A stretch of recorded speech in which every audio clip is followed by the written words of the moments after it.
Taste the Daily. தமிழகத்தில் அதிகரித்து வரும் படுகொலை சம்பவங்களுக்கு கடும் நடவடிக்கை எடுக்காமல் வேடிக்கை பார்த்து வரும் விடியா திமுக அரசுக்கு அதிமுக பொதுச் செயலாளரும் எதிர்க்கட்சித் தலைவருமான எடப்பாடி கே பழனிசாமி கடும் கண்டனம் தெரிவித்துள்ளார். அதிமுக பொதுச் செயலாளரும் எதிர்க்கட்சித் தலைவருமான எடப்பாடி கே பழனிசாமி வெளியிட்டுள்ள செய்தியில், விடியா திமுக அரசின் முதல்வர் ஸ்டாலின் தன்னை நம்பி வாக்களித்த மக்களுக்கு சட்டம் ஒழுங்கை நிலைநாட்டி பாதுகாப்பான சூழலை ஏற்படுத்தி தராமல் அவர்களை சிரமத்திற்குள்ளாக்கி தனது நிர்வாக திறமையின்மையை நாள்தோறும் வெளிக்காட்டி வருவதாகவும், காவல்துறையினரை சுதந்திரமாக செயல்பட விடாமல் வைத்திருப்பது நாள்தோறும் நடைபெற்று வரும் கொலை சம்பவங்கள் மூலம் நிரூபணமாகிறது என்றும் சுட்டிக்காட்டியுள்ளார்.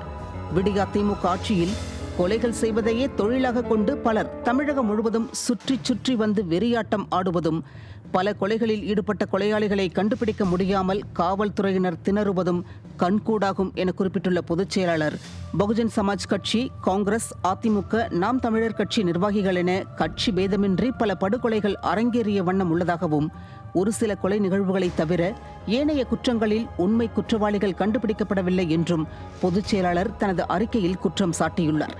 மேலும் உண்மை குற்றவாளிகள் இதுவரை பிடிபடாமல் இருப்பது பல்வேறு சந்தேகங்களை எழுப்புகிறது என்றும், விடியா திமுக ஆட்சிக்கு வந்த பிறகு தமிழகத்தின் தலைநகராம் சென்னை கொலை நகரமாக மாறியுள்ளது என்றும் பொதுச் செயலாளர் கடுமையாக விமர்சித்துள்ளார்.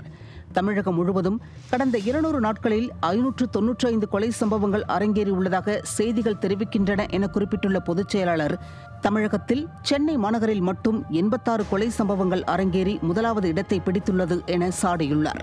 மதுரையில் 40 கொலைகளும், தூத்துக்குடியில் 35 கொலைகளும், விருதுநகரில் 31 கொலைகளும் நடந்து அடுத்தடுத்த இடங்களை பிடித்துள்ளன என்று தெரிவித்துள்ள அவர், அடுத்தவர்கள் சொல்வதை நாம் ஏன் கேட்க வேண்டும் என்ற இருமாப்போடு செயல்படாமல் மக்களை எப்படி காப்பாற்ற வேண்டுமென்று சிந்தித்து போர்க்கால அடிப்படையில் நடவடிக்கைகள் மேற்கொள்ள வேண்டுமென்று அதிமுக சார்பில் வலியுறுத்துவதாக குறிப்பிட்டுள்ளார்.